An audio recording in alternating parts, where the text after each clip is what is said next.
زبانوں کو سیکھیے، لیکن سیکھنے کا یہ مطلب نہیں ہے کہ ہم اپنی زبان کو کمتر سمجھیں۔ تو اسی زبان کے مشہور شاعر میر تقی میر کے اشعار کو لوگ کیا کرتے تھے، تحفتاً ایک دوسرے کو پیش کرتے تھے، اسی شہر میں نہیں بلکہ ایک شہر سے دوسرے شہر بھی لے جایا کرتے تھے۔ میر کی غزل کیا ہے، لاجواب ہے۔ سوز و گداز، اثر و غم ان کے کلام کے اہم جوہر تھے، ان کی آج تک کامیاب تقلید نہیں ہو سکی۔ میر کی شاعری آپ پڑھیے، آپ کو یقین ہو جائے گا کہ واقعتاً یہ شاعر بہترین شاعر تھے جن کی تقلید کرنا بہت مشکل ہے۔ میر میں کیا ہے، غزل کی صلاحیت قدرتی تھی، ایک درد مند دل کے مالک تھے، اسی درد نے میر کی غزلوں میں سوز و گداز و تاثیر پیدا کر دی۔ میر کی زبان نہایت صاف، سہل اور پاکیزہ تھی، بناوٹ سے دور۔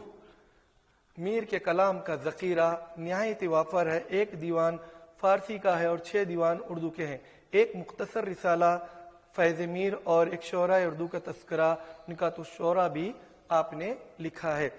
میر آخر وقت میں دلی کے حالات کی وجہ سے دلی چھوڑ کر لکھنؤ آ گئے اور وہیں 1810 میں آپ کا انتقال ہوا۔ میر کو ناخدائے سخن بھی کہا جاتا ہے، یعنی وہ اس سخن کے ناخدا تھے، یعنی جس طرح بڑے بڑے شعراء تھے، جیسا میں نے کہا کہ غالب کے بغیر تصور نہیں کر سکتے، اسی طرح میر کے بغیر بھی اردو شاعری کا گزارا نہیں ہو سکتا۔ اسی طرح میر نے خوبصورت کہا ہے شعر، پتا پتا بوٹا بوٹا حال ہمارا جانے ہیں، پتا پتا بوٹا بوٹا حال ہمارے جانے ہیں، جانے نہ جانے گل ہی نہ جانے باغ تو سارا جانے ہیں، آرزویں ہزار رکھتے ہیں، آرزویں ہزار رکھتے ہیں تو بھی ہم دل کو مار رکھتے ہیں۔ ایسی خوبصورت شاعری آپ کو میر کے کلام میں ملے گی۔ آپ ڈھونڈیے، جہاں کتابیں ملتے ہیں وہاں سے کتابیں لے کر پڑھیے، یا نہیں تو آپ لوگ جیسے میں نے کہا پچھلی جماعت میں بھی کہ ریختہ نام کا ایک بہترین ہے، اس کا کوئی میں پروموٹر نہیں ہوں یا اس کو پیش کرنے والا ہے میری کمپنی نہیں ہے، لیکن اس میں کافی ادب کی چیزیں آپ کو ملیں گی، وہاں پر ان شعراء کے بارے میں بھی ملے گا۔ تو کہیں آپ یہ نہ سمجھے کہ سر کیا ہے ریختہ کو کیا ہے اس کا ایڈورٹائز کر رہے ہیں یا پروموٹ کر رہے ہیں، ایسا کچھ نہیں ہے، بلکہ جس سے ہم کو فائدہ ہوتا ہے، جو چیز سے ہم کو فائدہ ہوتا ہے وہ چیز حاصل کرنی چاہیے، اس سے وہ فائدہ حاصل کرنا چاہیے، اگر نقصان ہے تو اس کو چھوڑ دینا چاہیے۔ اس کے بعد آئیے دیکھتے ہیں کون ہے یہ، جی شباش، پگڈنڈی، پگڈنڈی کے شاعر سلیمان خطیب صاحب، ان کا تعلق ہمارے ہی علاقے سے ہے، نام محمد سلیمان تقلص خطیب، آپ کا تعلق گلبرگہ شہر کے خطیب گھرانے سے تھا، اسی مناسبت سے آپ نے اپنا تقلص خطیب رکھا۔ پیدائش 26 دسمبر 1922 میں چڈگپا ضلع بیدر میں ہوئی، ابتدائی تعلیم میڈک آندھرا پردیش میں حاصل کی، حیدرآباد سے میٹرک اور پنجاب سے منشی فاضل کیا۔ وہ قدیم اردو یعنی دکنی اردو کے معروف شاعر تھے، ان کی خدمات کے پیش نظر ہماری کرناٹک سرکار نے انہیں راجیوتسو ایوارڈ سے نوازا۔ آپ کی وفات اکتوبر 1978 میں گلبرگے میں ہوئی، جسے آج کل کلبری کہا جا رہا ہے۔ نہم جماعت میں موجود پگڈنڈی نظم آپ کے مجموعہ کلام کیوڑے کے بن سے لی گئی ہے۔ اسی کا ایک شعر، بہت دیکھے ہوں گے یوں تو چاندنی راتاں تمہیں، بہت دیکھے ہوں گے یوں تو چاندنی راتاں تمہیں، یوچ خالی سن کو ہوں گے تور کے باتاں تمہیں۔ یہ خوبصورت جو نظم ہے پگڈنڈی آپ کے مجموعہ کلام کیوڑے کے بن سے لی گئی ہے، اس کو آپ ضرور پڑھیں۔ یہ جی کون ہے یہ، ولی اورنگ آبادی، یہ مشہور شاعر جن کے بارے میں آپ کو بتانے جا رہا ہوں، نام ہے ولی محمد تقلص۔ ولی تھا، 1935 میں اورنگ آباد میں پیدا ہوئے، ابتدائی تعلیم اورنگ آباد میں حاصل کی۔ اورنگزیب عالمگیر کے دور میں دلی کا سفر کیا، دلی کے شعراء نے ان کی بڑی قدر و منزلت کی۔ ولی نے دلی آ کر یہاں کی زبان کا اتنا اثر لیا کہ دکنی زبان اور محاورات کو کم کر کے، یعنی وہ دکن سے تعلق رکھتے تھے، پہلے دکنی زبان میں شاعری کرتے تھے، لیکن جب آپ دلی گئے تب ایسا ہوا کہ انہوں نے اپنی زبان کے محاورات کو، اپنی زبان کے اثر کو کم کر کے دلی کے زبان کا اثر اپنے کلام میں لے لیا۔ جیسا عام طور پر ہوتا ہے، زبان کا رہتا بھی ہے کہ کہیں کسی طرح اور بولی جاتی ہے، کہیں اور، ہر جگہ زبان کا روپ رنگ شکل تھوڑا تھوڑا بدلتے رہتا ہے.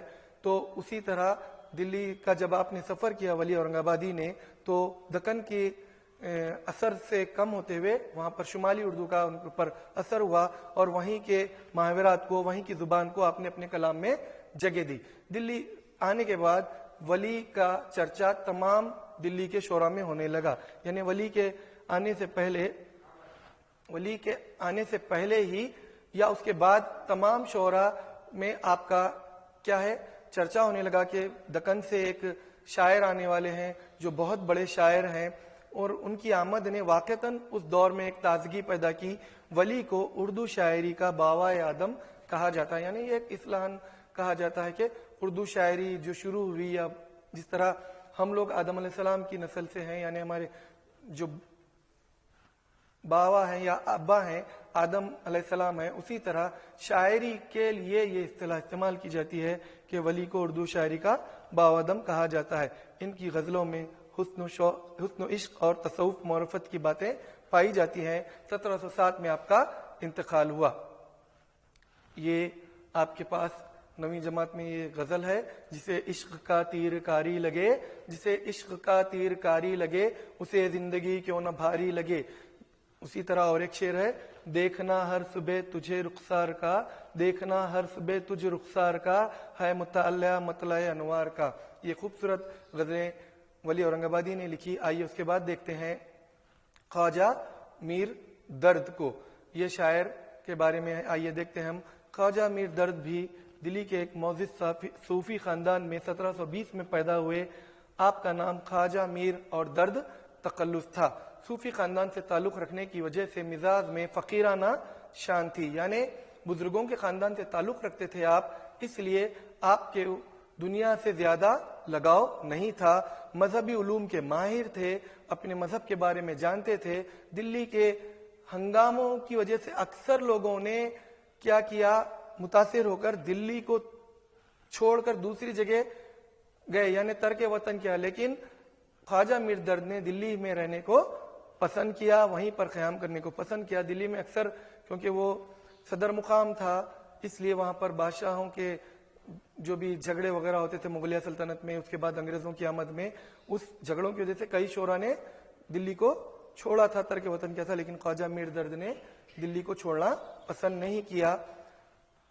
درد کا کلام بہت کم ہے، یعنی خواجہ میر درد کا کلام بہت کم ہے، لیکن پردرد اور پر اثر ہے.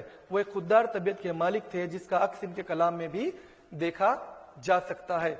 جیسا انسان کے خیالات رہتے ہیں، اسی لیے کہتے ہیں کہ آپ لوگ کیا ہے اچھی صحبت اختیار کریں، اچھے خیالات آپ کے اندر آئیں گے. تو کیونکہ آپ لوگ عمر کے اس حصے میں ہیں جہاں آپ لوگ سمجھتے ہیں کہ آپ کو ساری دنیا معلوم ہے، آپ کو سب معلوم ہے. ہاں ہو سکتا ہے آپ کو سب معلوم ہوگا، لیکن کبھی کبھی ہم اچھے اور برے کی تمیز میں فرق نہیں کر سکتے، اچھا کیا ہے برا کیا ہے. اس لیے کبھی کبھی بڑوں کو سننا چاہیے، بڑوں کی باتوں کو سننا چاہیے، کبھی کبھی نہیں بلکہ ہمیشہ. اور اسی طرح اپنے ٹیچرز کے ساتھ ساتھ ان شعراء کے بارے میں بھی پڑھنا چاہیے کہ کیسی کیسی عظیم شخصیتیں بھی ہیں نا ہمارے سامنے موجود ہیں، ان کا کلام موجود ہے، ان کو آپ دیکھنا چاہیے کہ ان لوگوں نے کیسی زندگی گزاری. ان لوگوں کے بارے میں بتانے کا مقصد ہی یہ ہے کہ ہمیں جس طرح زندگی کے حالات یا زندگی کے وسائل میسر ہیں، اس سے کم وسائل میں ہمارے اسلاف نے زندگی گزاری ہے. آج ہمارے پاس الحمدللہ ہر چیز بٹن مارنے پر، آرڈر کرنے پر گھر تک آ جاتی ہے، جبکہ یہ لوگوں کو در در کی خاک چھاننی پڑتی تھی، لیکن پھر بھی انہوں نے محنت سے جی نہیں موڑا اور خوب محنت کی اس زبان کو بچانے کے لیے. تو وہی خوددار طبیعت کا عکس ان کے کلام میں بھی دیکھا جا سکتا ہے. انہوں نے صبر اور قناعت سے زندگی گزاری. درد کیا ہے عہد زریں کے ایک مشہور شاعر تھے. آپ کی غزلوں میں عشق مجازی اور عشق حقیقی کے بڑے دلکش اور حسین جلوے ملتے ہیں. عشق مجازی یعنی انسانوں سے محبت وغیرہ جو ہوتی ہے، اور عشق حقیقی یعنی اپنے خالق حقیقی رب کائنات سے محبت. تو اس کے دلکش اور حسین جلوے ملتے ہیں. دل اور دماغ کی پاکی اور پاکیزگی آپ کی زبان اور انداز بیاں میں پائی جاتی. الفاظ سیدھے سادھے اور عام فہم ہوتے. آپ کی غزلوں میں اعلیٰ خیالات کی کرنیں ملتی ہیں اور دل کا درد بھی ملتا ہے. دل کا درد جہاں ہوتا ہے وہاں بہت ضروری ہے. یاد رکھیے آج کل عقل مند بن رہے ہیں. میرا آپ سے مطالبہ ہے کہ احساس مند بنیے. عقل مند تو بہت مل جائیں گے لیکن آج کے زمانے میں احساس مند نہیں ہے. احساس مند وہ ہوتے ہیں جن کے دل میں درد ہوتا ہے. تو ہمیں کوشش کرنی چاہیے کہ ہم احساس مند بنے. آپ کا انتقال 1785 عیسوی میں ہوا. آپ کے کلام پر مختصراً نظر ڈالیں گے. آپ نے کہا, جیسا میں نے کہا, عشق حقیقی کی بھی مثال ملتی ہے.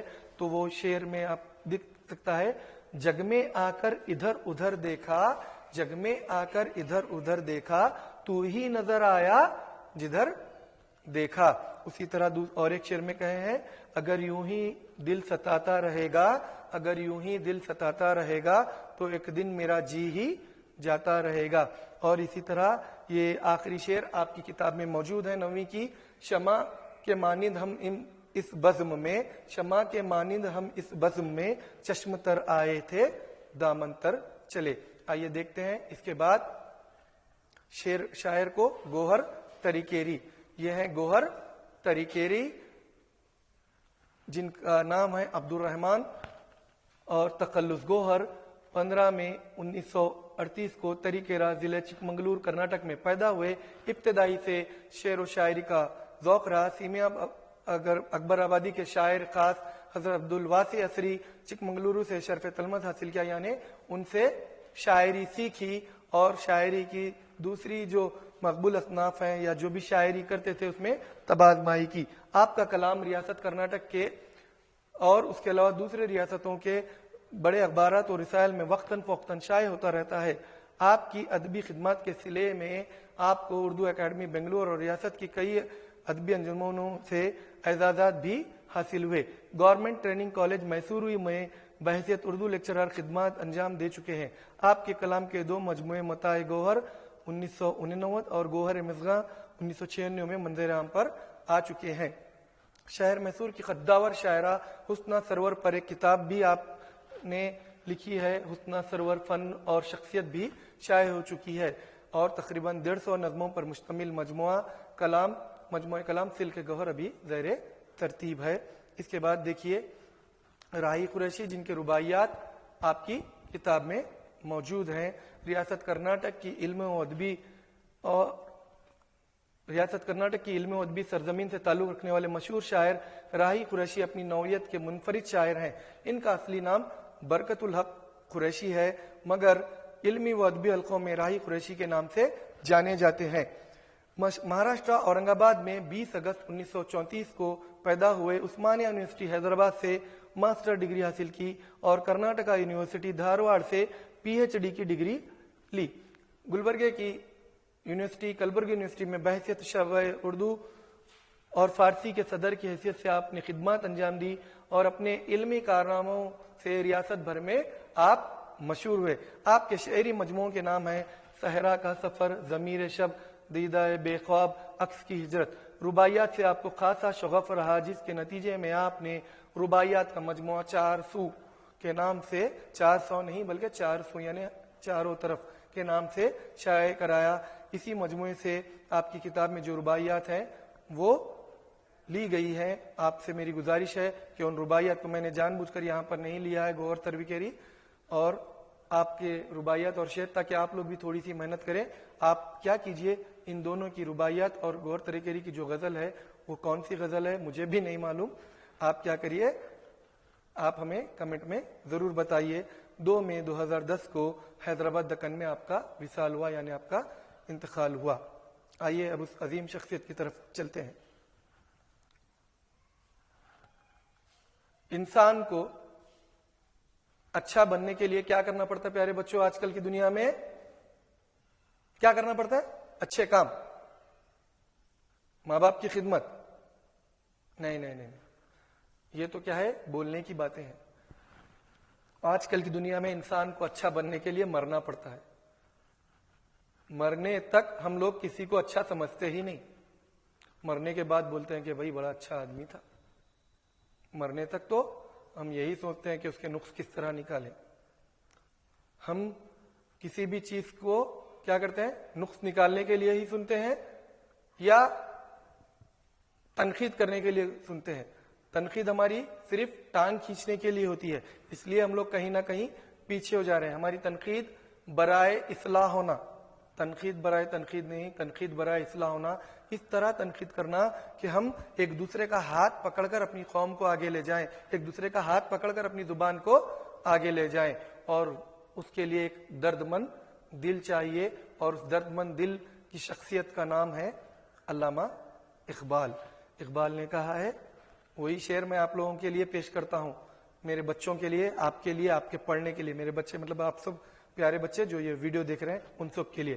نہیں ہے نا امید اقبال اپنی کشت ویراں سے، نہیں ہے نا امید اقبال اپنی کشت ویراں سے، ذرا نم ہو تو یہ مٹی بڑی زرخیز ہے ساقی. یہ دوسرا شعر بھی میں آپ کو پڑھ کے سناؤں گا انشاءاللہ آخر میں. جب آپ اقبال کی حیات کے بارے میں پڑھ لیں اور آخر میں میری بات کو سمجھ لیں تو پھر میں یہ شعر آپ کو پڑھ کے سناؤں گا، یا نہیں تو ابھی آپ ایک بار پھر سے ایک بار سن لیں. خودی کو کر بلند اتنا کہ ہر تقدیر سے پہلے، خودی کو کر بلند اتنا کہ ہر تقدیر سے پہلے، خدا بندے سے خود پوچھے کہ بتا تیری رضا کیا ہے. یہ دو شعر اگر ہم سمجھ جائیں، اقبال کے ہر شعر کے اوپر ہم گھنٹوں باتیں کر سکتے ہیں، گھنٹوں سمجھنے کی کوشش کر سکتے ہیں. واقعتاً اقبال کا شعر، یہ جو شعر ہے، آپ اگر کہیں سمجھیں گے تو شاید آپ اپنی تقدیر سے پہلے آپ کو جو بھی چاہت ہونا ہے اس سے پہلے اللہ آپ کو عطا کر دے گا، لیکن ہمیں اس مقام تک پہنچنا پڑے گا. آئیے دیکھتے ہیں اس عظیم شخصیت کی زندگی کیسی تھی جس کی آج ہماری قوم کو بہت ضرورت ہے. پیارے بچوں، ہم میں سے کوئی اقبال بن جائے، آپ میں سے کوئی اقبال بن جائے، یا اس قوم کا درد لے کر اٹھے. جیسے میں نے کہا کہ عقل مند مت بنے. علامہ اقبال نے ایک شعر میں کہا، مجھ سے یہ کہا صبح ازل، مجھ سے یہ کہا جبرائیل نے، صبح ازل مجھ سے یہ کہا جبرائیل نے، جو دل ہو عقل کا غلام اسے نہ کر قبول. شاید شعر آگے پیچھے ہو گیا لیکن پھر بھی یہ شعر مجھے اچانک یاد آیا اس لیے بول رہا ہوں. جو دل عقل کا غلام ہے اس کو مت قبول کریے. ہماری عقل ہمارے دل کا غلام رہنا. یہ کیوں کہہ رہا ہوں آپ کو ایک چھوٹی سی مثال دے کے سمجھاتا ہوں. آپ ڈاکٹر بن جائیں گے، انجینئر بن جائیں گے.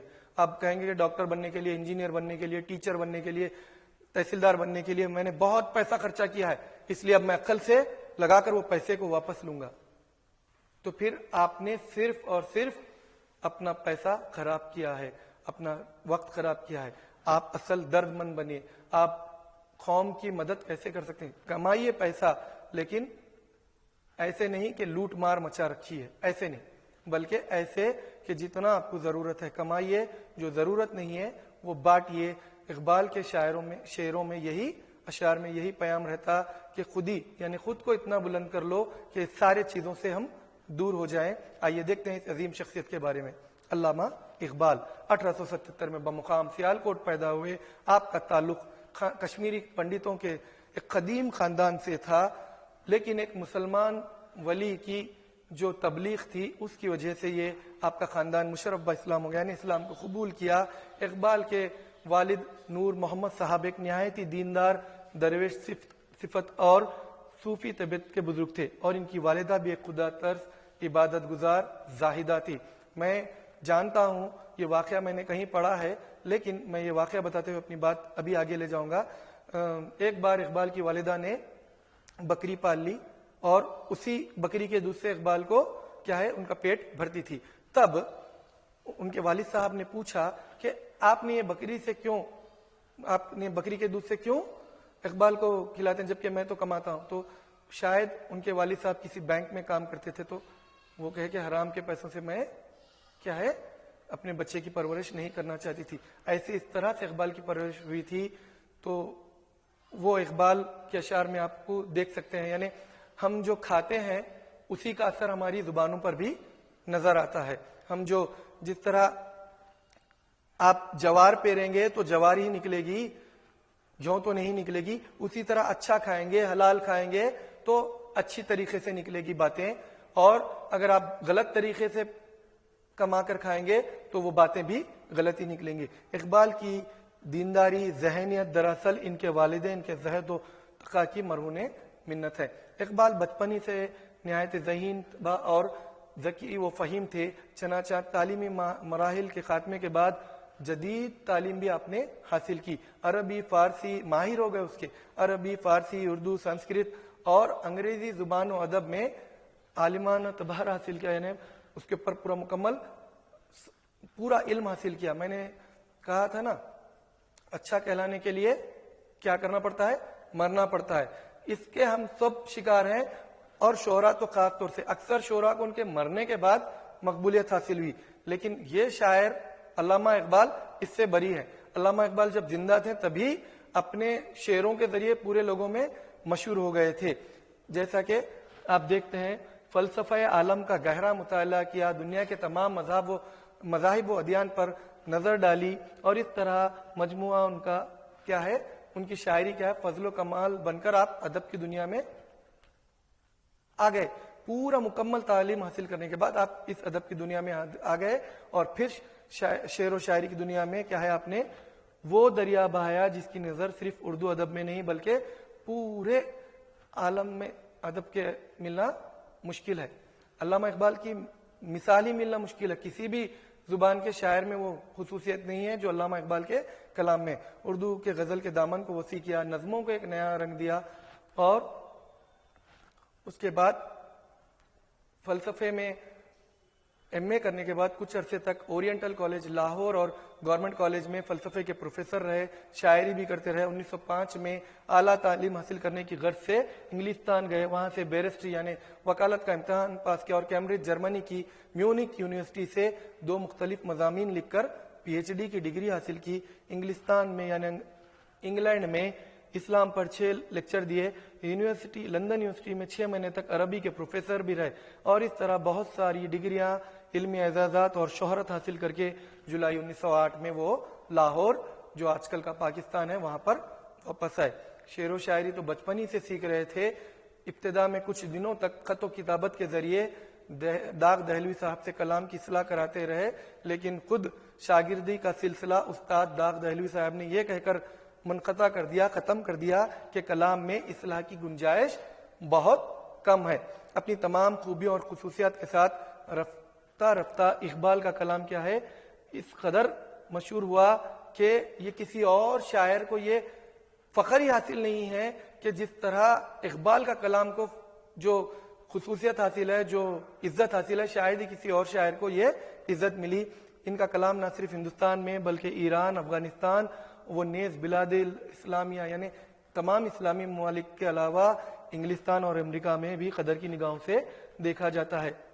یوں تو اقبال کی شاعری کے بے شمار خوبیاں اور خصوصیات ہیں جنہیں گناتے بیٹھنے کا شاید پھر کبھی موقع اگر اللہ نے دیا تو پھر کبھی میں اور اچھے سے کوشش کر آپ لوگوں کے سامنے ویڈیو بنا کر پیش کروں گا، لیکن کیونکہ زیادہ بولنے پر پھر بہت بور ہو جاتے ہیں لوگ، تو ٹکڑے ہم کوشش کریں گے کہ آئندہ بھی اگر آپ کے سامنے آئیں تو اس شخصیت کے بارے میں اور آپ کے سامنے رکھیں۔